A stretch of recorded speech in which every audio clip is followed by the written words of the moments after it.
তুমি কখনো মনে করো না যে জালিমরা যা করে সে বিষয়ে আল্লাহ গাফিল। তবে তিনি তাদেরকে সেদিন পর্যন্ত অবকাশ দেন যেদিন চক্ষু হবে স্থির। সূরা ইব্রাহিম আয়াত 42।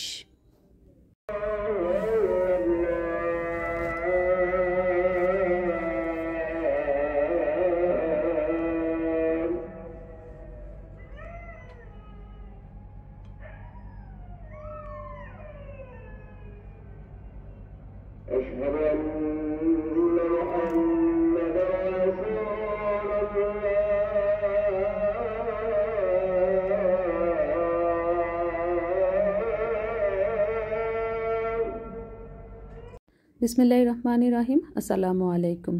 কেমন আছেন সবাই? আশা করছি সবাই ইনশাআল্লাহ ভালো আছেন। আমি আলহামদুলিল্লাহ ভালো আছি। আল্লাহ যেভাবে রেখেছে ভালো আছি। তবে আপনাদের সবার জন্য দোয়া করি, আপনারা যে অবস্থানেই থাকেন না কেন আল্লাহ যেন সবাইকে হেফাজতে রাখে, নিরাপদে রাখে। আজকের ভিডিওটা সকাল থেকে শুরু করার পেছনে কারণ হচ্ছে এই যে কুকুরটা দেখলেন, এরকম আরও কয়েকটা কুকুর আমাদের বাসার সামনেই থাকে। যখনই ফজর রাখতে আজান দেয়, ঠিক আজানের সাথে সাথে বা আজানের একটু পরপরই ওরাও ডাকাডাকি করে। সেটাই আজকে আপনাদের সাথে একটু শেয়ার করলাম। অন্য কোনো ওয়াক্তের আজানের সাথে কিন্তু ওরা ডাকাডাকি করে না, শুধুমাত্র ফজর ওয়াক্তে যখন আজান দেয় তখনই ওরা এইভাবে ডাকাডাকি করে।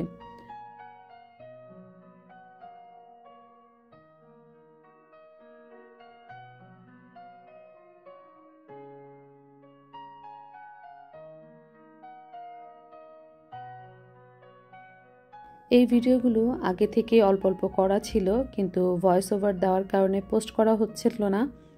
সত্যি কথা বলতে যেটা মনে একদম শক্তি নেই, একদম ইচ্ছা শক্তি বলে যে একটা জিনিস আছে সেটা যেন মরে যাচ্ছে, আর ভালো লাগছে না, দম বন্ধ হয়ে আসতেছে।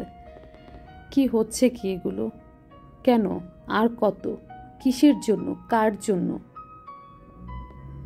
আর ভালো লাগছে না। শুধু আল্লাহর কাছে প্রতিনিয়ত এইটাই দোয়া করছি, আল্লাহ যা কিছু আমাদের দেশের জন্য মঙ্গল তুমি তা তাড়াতাড়ি দাও। আর কারো মা বাবার বুক তুমি খালি করো না আল্লাহ। কোনো স্ত্রীকে বিধবা করো না আল্লাহ। কোনো সন্তানকে বাপ মা হারা করো না। কারণ যারই যেভাবে যাচ্ছে তো সে তো আর ফিরে আসবে না। দেশের সম্পদ নষ্ট হলে সেটা বছরের পর বছর পরিশ্রম করে সেটা রিপেয়ার করা যায়, কিন্তু মানুষ যখন কারো জীবন থেকে চলে যায় তাকে তো আর কোনোদিন কেউ ফিরিয়ে আনতে পারবে না। আমার গতকালকের কমিউনিটি পোস্ট দেখে সালমা আপু খুব অস্থির হয়ে আমাকে মেসেজ দিয়েছে। সালমা আপু দুঃখিত, আমি মেসেজটা অনেক পরে দেখেছি, যে আমি কেন এই ধরনের লিখলাম বা আমার শরীরের কী অবস্থা, আমার পরিবার ভালো আছে কি না। কতটা দূরের সম্পর্ক আমাদের সাথে, শুধু ইউটিউবে তাদের ভিডিও দেখে এর জন্য কিন্তু আমাদের সাথে একজন আরেকজনের সম্পর্ক হয়েছে। সেই সম্পর্ক থেকে কতটা আন্তরিকতা, কতটা ভালোবাসা দিয়ে আমার খোঁজখবর নিচ্ছে, সব আপুরাই নেয়। কারণ আমরা মানুষ, আশরাফুল মাকলুকাত, আমাদের একটা বিবেক বুদ্ধি আল্লাহ দিয়েছে। সেই বিবেক বুদ্ধিটাকে সৎ কাজের ভিতরে লাগিয়ে আমরা চেষ্টা করি সবসময় নিজেকে আশরাফুল মাকলুকাত হিসেবে পরিচিত করার জন্য। আর এর জন্য হয়তো ভালোবাসাটাও বেশি আমাদের ভেতরে। তাই এত দূরের সম্পর্ক থাকার পরও একজন আরেকজনের কষ্টে বা খবর জানতে না পারলে অস্থির হয়ে যায়। আর সেখানে সরাসরি কিভাবে একজন মানুষ আরেকজন মানুষের উপরে এইভাবে অত্যাচার করতে পারে, বা একজন মানুষ আরেকজন মানুষের জীবন নেওয়ার জন্য এতটা উদ্গ্রীব হয়ে যেতে পারে। দুনিয়াতে সব পুরুষ মানুষ খারাপ হলেও বাবা কখনোই খারাপ হয় না। দুনিয়াতে সব মহিলা মানুষ খারাপ হলেও মা কখনো খারাপ হয় না। নিজের ভাই বোন, আত্মীয় স্বজন এগুলো কখনোই কিন্তু খারাপ হয় না। অন্যের কাছে খারাপ মনে হতে পারে, তো অন্যের কাছে খারাপ মনে হওয়ার কারণে যখন আমার আত্মীয় তো চলে যায় তখন কষ্টটা কিন্তু আমিই পাই। নাস্তা বানিয়ে নিচ্ছি। এখানে একটু স্যান্ডউইচের মতো করে বানিয়েছি ডিম দিয়ে, ভেতরে চিজ আছে, মেয়োনিজ আছে, সব কিছু একসাথে করে একটু ভেজে তারপরে এভাবে করলাম। আর গ্লাসে গরম পানি আর চিয়া সিড আর অল্প একটু আদার পাউডার দিয়েছি। আর বাটিতে আছে টক দই আর হচ্ছে চাট মশলা, একসাথে দিয়ে একটু রায়তার মতো করে নিলাম। নাস্তা হিসেবে এটা কিন্তু খুব চমৎকার। সাথে একটা খেজুরও কিন্তু নিয়েছি।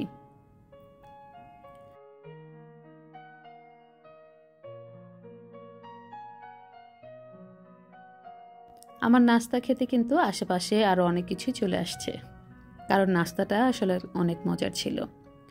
তো এখান থেকে এই অংশটুকু নিয়ে কেটে তারপর আমি আমার ছোট 2 মেয়েকে দিয়েছি, কারণ ওরাও খেতে চেয়েছিল। আর আমি এখন আগে চিয়া সিডটা খেয়ে নিচ্ছি। চিয়া সিড খেতে খেতে আরও কিছু কথা বলি। এগুলো আমার সব মনের কথা, নিজের কথা। নেতা ছাড়া দল আর মাঝি ছাড়া নৌকা কিন্তু একই রকম, দোনোটাতেই অনেক বিপদ। নিজেকে আমরা কোন অবস্থানে নিব, কাক হব নাকি ভেড়া হব নাকি আশরাফুল মাকলুকাত হব, সেটা কিন্তু সম্পূর্ণ আমাদের নিজেদের ব্যাপার। তবে এটা ঠিক, ভেড়ার পালের মতো চোখ বন্ধ করে একদিকে না হাঁটাটাই ভালো। কোন দিকে গেলে ভালো হবে আর কোন দিকে গেলে খারাপ হবে সেটা বোঝার মতো তৌফিক আল্লাহ আমাদের দিয়েছে বলেই কিন্তু আমরা আশরাফুল মাকলুকাত।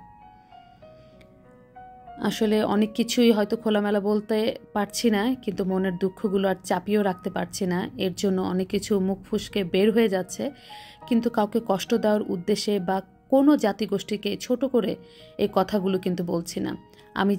আমি আমার মনের যে ইচ্ছা ভাবনা সেগুলো আপনার সাথে শেয়ার করছি। তো নাস্তা পুরোটা খাইনি, চিয়া সিডটা খেয়ে চলে এসেছি আল্লাহর সাথে কথা বলতে। তো ইবাদত বন্দেগী মোটামুটি আলহামদুলিল্লাহ শেষ করেছি। শেষ করে আল্লাহর কাছে প্রার্থনা করছি আর দোয়া করছি এটাই, আল্লাহ সবাইকে সদ্বুদ্ধি দান করো, জ্ঞান দান করো এবং এই বিপদ থেকে আমাদের অনেক দ্রুত উদ্ধার করো। এই যে দেখুন, এখানে একটা তেলাপোকা মেরে আমাদের লুলটু এই যে কোথায় ঘুমিয়েছে। যখনই আমার মেয়ে পড়তে বসে, যে কোনো মেয়ে 3টার যে কোনো একটা পড়তে বসলে ও তাদের কাছে যেয়ে এভাবে ঘুমিয়ে থাকে। ওর কি পড়ালেখা দেখলেই ঘুম চলে আসে নাকি বুঝলাম না, একটা ফাঁকিবাজ হয়ে গেছে। পড়ালেখা না করে দেখুন কি আরামে ঘুম দিচ্ছে। ভিডিও করছি, তারপর তার কোনো হুঁশ নেই। তাহলে ও ঘুমাতে থাকুক, ওকে আর বিরক্ত না করি। সবাই ভালো থাকবেন, সুস্থ থাকবেন, নিরাপদে থাকবেন, আমাদের জন্য দোয়া করবেন, 5 ওয়াক্ত নামাজ পড়বেন, আল্লাহর উপর ভরসা রাখবেন। আল্লাহ হাফেজ, আসসালামু আলাইকুম।